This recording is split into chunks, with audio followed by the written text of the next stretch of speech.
Hello guys! Welcome back to my mini vlog. This is Disney Princess Ali and samahan mo akong salubungin ang 2024 together with my family. So paglabas ko nga guys, nakita ko tong mga isda at baboy ni mama dito sa labas. Sobrang dami nilang stock ngayon kasi January 1 bukas. Salubong tayo ng bagong taon kaya naman nag-restock sila dahil walang biyahe.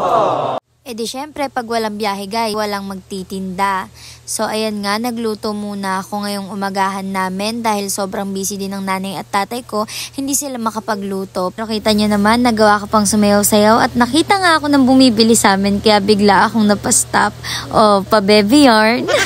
Pero bago ang lahat, syempre hindi pwedeng mawala ang sinangag natin tuwing umaga. Ginamitan ko na rin siya ng magic sarap. Magic baka naman. Eme! Pagtapos ko nga magluto guys ay kumain na rin ako dahil magbabantay ako ng tindahan at kakain naman sila mama at papa dahil wala pa silang tulog magmula kagabi. Pero syempre hindi mawawala ang pagiging maharot ko sa aso kong si Hotdog. O diba ang aga-aga nakikipaghalikan. Huy! Nagrepak-repak nga muna ako ng pechay guys dahil ubos na yung repak naming pechay sa harap ng tindahan at baka masunod ang pechay ko ni mama. Huy! Charot! Eme! Hindi pa nga ako nayayari guys, itinawag na ako na itong tatay ko dahil nag-deliver na naman daw si anting magmamanok sa amin. Huy! Kaso may bumibili at kumakain nga yung mama ko so iniwan ko na ang father ko. Huy! Mautak! Madami-dami na nga ang taong bumibili guys dahil 31 ngayon, nagre-restock na sila. Piling ko kaya kayo bumibili dahil gandang-ganda lang kayo sa akin. Huy! Eme! For the joke lang po, syempre magbabagong taon naman guys, mag-isip-isip naman kayo, syempre bibili ng pagkain para sa panghanda. Huy! At pagtapos nga nun guys, kumuha nga din ako netong ribbon-ribbon na ilalagay daw sa ulo ng pinya. For the go! Sabi kasi nila dito guys, swerte daw to dahil ito daw yung color of the year natin ngayon 2024. So syempre naniwala ang lola mo. Huy! Pero syempre sa taong 2024, hindi pwedeng mawala ang ating prosperity bowl. Tignan nyo naman guys, tagwa 100 yan. And yung prutas natin na kumpleto na kasama ang ribbon. Huy! May pa-transition pa ang ate mo.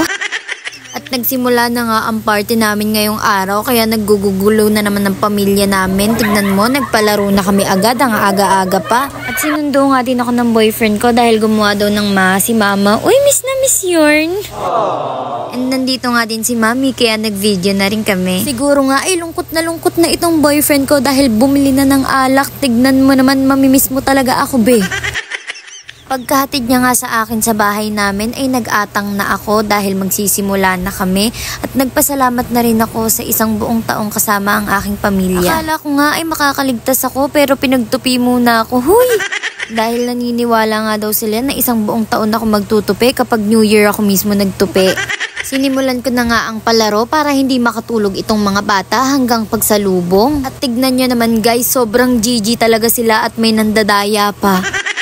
Dahil nga minsan lang mag-celebrate ng bagong taon at hindi rin naman kami nag-celebrate ng Pasko, ay mininsanan na lang namin. At dahil 2024 na nga at gusto naming salubungin ang bagong taon ng masaya, hindi na namin pinatulog ang mga bata at pinaglaro na lang namin sila. Sa hindi nyo nga nalalaman guys, taon-taon kami magkakasama pero hindi kami palaging nag-celebrate dahil nga nung mga nakaraang taon ay kapos din kami sa pera. Hindi man kami ganun kayaman ngayon sa kagaya ng pinapangarap ko.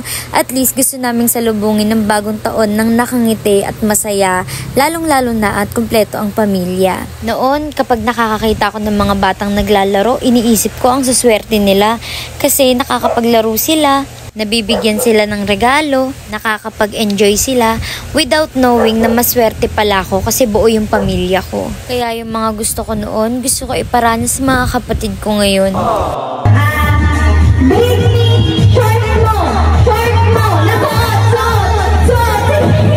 Nagpa-bring me pa nga ako. Tignan mo tong kapatid ko. GG talaga siya kaya hinubad niya yung short niya dahil gusto niya makuha yung 50 pesos prize with candy. At dahil dyan nanalo ka at hindi pa nga kami tapos sa mga palaro namin, hinilo namin ng mga bata hanggang hindi sila makatulog. At dahil nga nag-e-enjoy naman sila kahit pinaglalaroan lang namin sila ay ayan, mga akala mo nakainom ng Red Horse.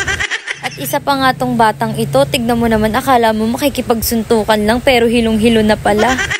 At after nga nun, dahil 11:50 na, binigay na namin ang mga fries nila at yung mga pera nila dahil nga bagong taon na at magpuputukan na. Thank you 2023 for letting me experience the roller coaster ride. Nababaunin ko hanggang pagtanda ko. At salamat Ama dahil binuo mo kami ngayong bagong taon. Hanggang dito na lang ang vlog ko. Bye mga ka-Disney Princess! Happy New Year!